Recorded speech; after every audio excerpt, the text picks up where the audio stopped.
नमस्कार, मैं विवेकानंद वर्तमान में Shyamlal college university of Delhi में असिस्टेंट प्रोफेसर हूँ।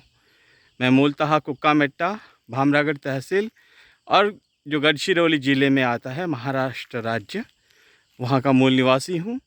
मैं मेरे गांव में आया था और मैंने सोचा कि मैं गांव के घने जंगल मैं आप लोगों को दिखाऊं। ये जो पेड़, इसके बस उस किनारे नदी है। मैंने उस पर एक वीडियो बनाया हुआ है। आप मेरे YouTube चैनल पर वो वीडियो भी देख सकते हैं। उसमें अन्य पूरी नदी की एक पिक्चर दिखाई थी उसने, और गांव से संबंधित कुछ समस्याएं भी मैंने बताई थी आपको वहाँ पर। अभी मैं कुछ हमारे गांव के जो पेड़ है, अब यहाँ पर देख सकते हैं, इधर पेड़ है, यहाँ पर कुछ ये जो जंगली फूल है उन पेड़ों पर आए हुए दिखाई देते हैं और बहुत ही सुंदर इलाका है। यहाँ की धूप ज़रा तेज़ होती है, मैं धूप से चल रहा हूँ और इसलिए शायद ये पिक्चर्स भी बहुत ज़्यादा क्लियर आएंगी। यहाँ पर वीडियो क्लियर बनेगा या नहीं बनेगा मुझे पता नहीं, लेकिन जंगल आप देख सकेंगे। चूँकि मैं जंगल दिखाना चाहता हूँ, उसके पहले बस ये नदी के कुछ 50-100 मीटर के अंतर में यहाँ पर खेत है। और पिछले वीडियो में भी जैसे मैंने बताया था आपको कि हमारे गांव की नदी जो है वो बिल्कुल खेत से जुड़ी हुई है। यहाँ पर खेत आपको दिखाई देंगे। तो ये जो पेड़ है, बस इस पेड़ों के उस पार जो है हमारे गांव के खेत है। ये नदी जो है, जो मैं पिछले वीडियो में मैंने जो नदी दिखाई थी, हमारा जो 60 घरों का गांव है उसमें प्रमुखता से 2 जाति के लोग रहते हैं। एक माड़िया नाम की जनजाति है, जो प्रिमिटिव ट्राइबल कम्युनिटी समझा जाता है उसको, वे उस जनजाति के लोग हैं। और एक तेरी नाम की जनजाति है। दोनों भी जातियों के 30-30 घर है, 60 घरों के गांव हैं। और सारे के सारे लोग जो है प्रमुखता से खेती पर अपने उदर निर्वाह के लिए निर्भर है। खेती ही उनके उत्पादन या उनके उत्पन्न का, उनके इनकम का मेन सोर्स है। तो ये छोटे छोटे झुड़ुप है, यहाँ पर छोटे छोटे ये जो पौधे हैं, यहाँ पर आप देखेंगे बड़े बड़े पेड़ है। यहाँ पर ये जो जंगलों का इलाका है, ये बहुत थिक जंगल है। यहाँ पर थोड़ा जंगल कम दिखाई देगा, नदी के उस पार जाएंगे तो बहुत थिक जंगल है। और बम्बू के भी जंगल है, बैम्बूस, जिससे पेपर बनाया जाता है। यहाँ से नज़दीक बल्लारपुर या बल्लारशाह जिसे कहा जाता है, एक मेन रेलवे जंक्शन भी है।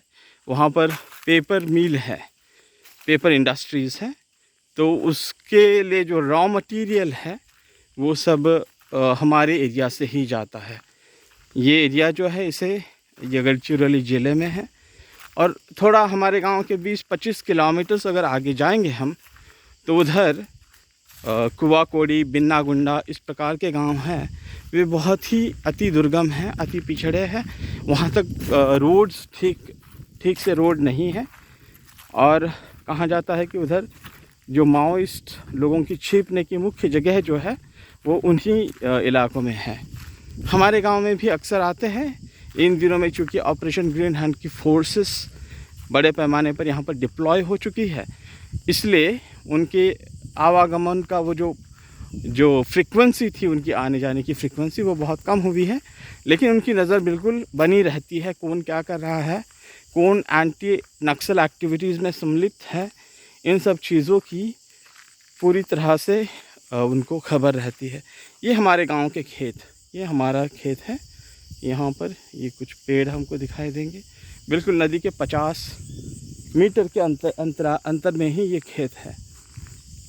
चूँकि हमारे इधर कमर्शियल एटीट्यूड लोगों में डेवलप नहीं हो चुका है, इसलिए अन्य उत्पादन नहीं लिए जाते। बस एक ही उत्पादन लिया जाता है, धान का। और उस धान के माध्यम से ही जो है अपना उदर निर्वाह चलाया जाता है। उसका बहुत ज़्यादा कमर्शियली उसको बेचा नहीं जाता है। अपने खाने के लिए जो आवश्यक है उसकी पूर्तता जो है, जो उत्पादन खेतों में धानों का होता है, उस पर करते हैं। नदी के किनारे छोटे छोटे खेत बनाए हुए हैं लोगों ने, और उस उन छोटे खेतों में या फिर उसको मरान कहा जाता है, वहाँ पर छोटा बगीचा होता है, वहाँ पर खेती की जाती है। अब मैं यहाँ पर जंगल से गुज़र रहा हूँ, मेरे घर की ओर जाते हुए आपको पेड़ दिखाई देंगे, बस जंगल ही जंगल है, बस फॉरेस्ट ही फॉरेस्ट है। यहाँ से हमारा गांव, वहाँ पे कुछ घर दिखाई देंगे, थोड़ा यहाँ से कुछ 200 मीटर के अंतर में गांव है। नदी को कभी कभी बाढ़ आती है, लेकिन गांव तक वो पानी जाता नहीं है, तो उस दृष्टि से गांव सेफ रहता है। किसी का भी घर पानी में नहीं आता है। ये नदी छोटी है तुलनात्मक दृष्टि से देखें तो, लेकिन यहाँ इस नदी से बहने वाला पानी जो है वो 12 महीने रहता है। तो अगर हमारे गांव के लोगों ने या आसपास के इलाके के लोग भी जो है प्रमुखता से, हम जैसे जानते हैं मानव सभ्यता नदियों के किनारों पे ही उसका उदय हुआ है। हम नाइल हो या होयांग हो, गंगा, सिंधु, टेम्स, ये सारी जो नदियाँ थी, इन्हीं नदियों के किनारे पे जो महत्वपूर्ण जो सभ्यताएं कहते हैं, या आज की आधुनिक सभ्यताएं भी जो आगे विस्तारित हो चुकी, वे सारी सभ्यता नदियों के किनारे में ही उनका उदय हुआ है। हमारा गांव भी इस नदी के किनारे में ही बसा हुआ है। पहले तो यूँ था कि गांव के सारे लोग वहाँ पर नदी में ही नहाया करते थे, वहाँ का ही पानी पीने के लिए इस्तेमाल किया जाता था, क्योंकि हमारे गांव में कुएँ नहीं हुआ करते थे या पेयजल की कोई सुविधा नहीं थी। आज भी उस प्रकार से कोई पेयजल की सुविधा तो है नहीं, लेकिन अब कुछ उत्पादन के संसाधन लोगों के थोड़े बड़े हुए हैं, तो उनमें से कुछ लोगों ने घरों में ही बोर खोद रखे हैं। तो उससे बोर से जो पानी आता है, बोरवेल हम जिसे कह सकते हैं, तो उस पानी का इस्तेमाल घर के इस्तेमाल के लिए, घर के पीने के लिए और घर के नहाने के लिए भी किया जाता है। लेकिन अभी भी गांव की जो हमारी माताएं बहनें हैं, वे गांव में जाकर नदी में जाकर ही कपड़े धोती हैं। अक्सर लोग भी नदी में नहा लेते हैं। अगर घर में पानी की अगर दिक्कत हो, ना भी हो, तो नदी में नहाना लोगों को पसंद है। देखिए जंगल घने हैं, बहुत घने जंगल हैं, लेकिन इन घने जंगलों में भी चूँकि हमारे गांव के पहले लोगों ने बहुत ज़्यादा शिकार कर रखी है, इसलिए प्राणी बहुत कम मात्रा में पाए जाते हैं। पंछी है, उनकी संख्या भी वैसे कम है, क्योंकि पंछियों को भी लोगों ने मार के खाया हुआ है, क्योंकि ये जो प्राइमरीली ट्राइबल कम्युनिटीज़ इधर निवास करती है, और ट्राइबल कम्युनिटीज़ का मेन कैरेक्टर ये होता है कि वो hunting gathering communities, hunters gatherers communities जिसे कहा जाता है। तो शिकार और जो वन्य उत्पादन होते हैं उन पर ही उनका जीवन प्राइमरीली आश्रित हुआ करता था। आज वैसे परिस्थितियाँ बदल चुकी है, खेती की जाती है, और हमारा गांव छोटा है, 60 घरों का गांव है। छोटा गांव होने के बावजूद भी यहाँ पर पढ़ने वालों की संख्या इतने में बड़ी है। जैसे मैं अपने बारे में कहूँ तो मैं दिल्ली यूनिवर्सिटी में प्रोफेसर हूँ, पॉलिटिकल साइंस पढ़ाता हूँ। मैंने श्यामलाल कॉलेज में मैं पढ़ाता हूँ, और मैंने जवाहरलाल नेहरू यूनिवर्सिटी में से एमए जो इंटरनेशनल रिलेशंस में किया है, और एमफिल इंटरनेशनल ऑर्गेनाइजेशंस में किया हुआ है। आप ज़रा पेड़ देखें, पेड़ बड़े हैं, लंबे हैं और घने भी है। इधर आप देख सकते हैं, ये यहाँ पर चींटियों ने बनाया उनका रेत की वो उनकी उसको क्या कहा जा सकता है, उनका घर कहा जा सकता है। ये इस प्रकार से ये पेड़ है। आप लोगों ने देखा होगा जो बीड़ी जो बनती है वो एक पत्ते में उसको रोल अप किया जाता है। तो ये पत्ता हुआ करता है। ये जो पत्ता मैं आपको दिखा रहा हूँ, ये इसको तेंदू का पत्ता कहते हैं। ये पेड़ का देखना, ये इसको तेंदू का पत्ता होता है। ये छोटे छोटे पेड़ है, इस पत्ते से जो है वो बीड़ी, ये पत्ता काटा जाता है, उसको सुखाया जाता है, और वो सुखाने के बाद उसको प्रोसेस करने के बाद उसमें तंबाकू डाल करके बीड़ी बनाई जाती है। ये उसका पत्ता है। तो ये देखना, और ये जो तेंदू का मैंने कहा, ये जो तेंदू जो इसका पत्ता जिससे बीड़ी बनती है, ये छोटा पौधा है, लेकिन इसके बड़े पेड़ भी हुआ करते हैं और उसको फल आते हैं। उसको तेंदू का फल कहा जाता है, या इधर के लोग टुमरिंग कहते हैं, टेमरून कहते हैं। तो वो जो फल होते बिल्कुल उसका जो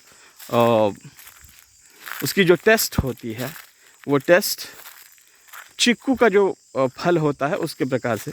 ये सारे जो नीचे छोटे छोटे पौधे दिखाई देंगे वे सारे पौधे जो है वो तेंदू के पौधे हैं। और इन्हीं पौधों से जो है ये इन पत्तों से बीड़ी बनती है। ये एक रोज़गार का माध्यम भी है लोगों के लिए। इधर जो कॉन्ट्रैक्टर्स आते हैं आसपास के इलाकों से, वो ये पत्ते काटने का जो एक रोज़गार जो है कुछ 10-12 दिनों के लिए गांव के लोगों को देते हैं। और गांव आसपास ही गांव के इलाकों में, गांव के खेतों में उसको सुखाया जाता है और उसके बाद में ले जाया जाता है आगे की प्रोसेसिंग के लिए। ये 10-12 दिनों में अच्छा खासा पैसा लोगों को मिलता है। उसमें कुछ एक जो बंडल बनती है पत्तों की, उसमें 70 पत्ते होते हैं।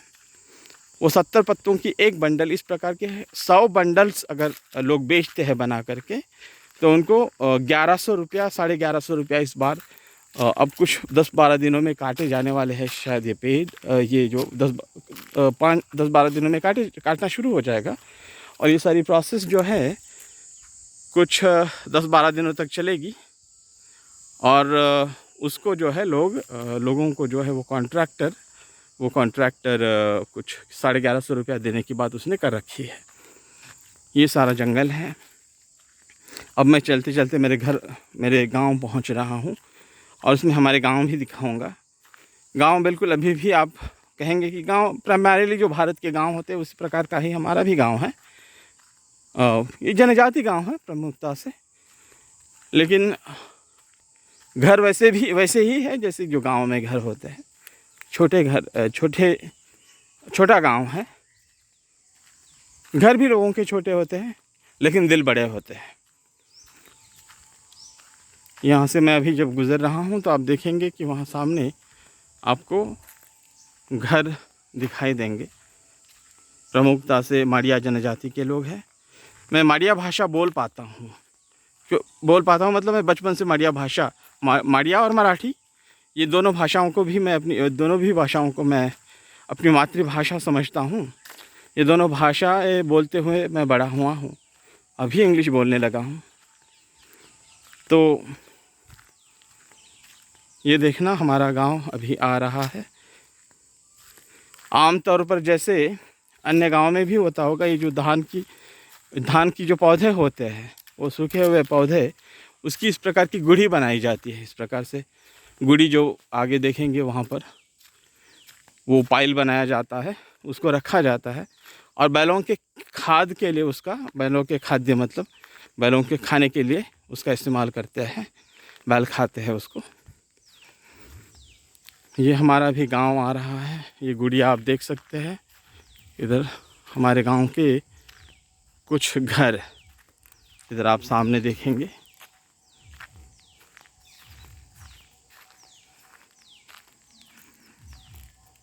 एक बात, हमारे इधर जो है मरे हुए व्यक्ति को गाड़ा जाता है, उसको जलाते भी है लेकिन ज़रा कम संख्या में जलाते हैं।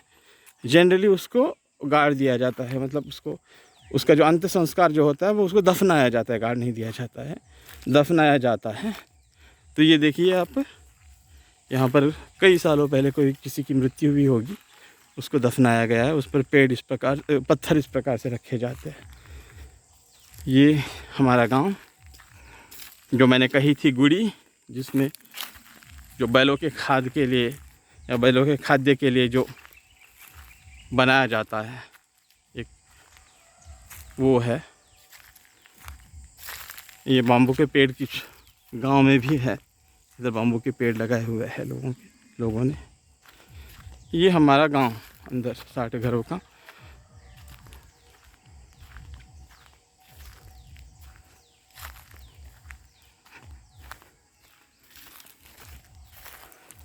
इस प्रकार से अब मैं गांव में आ चुका हूं। तो आपका ये वीडियो देखने के लिए धन्यवाद। Thank you.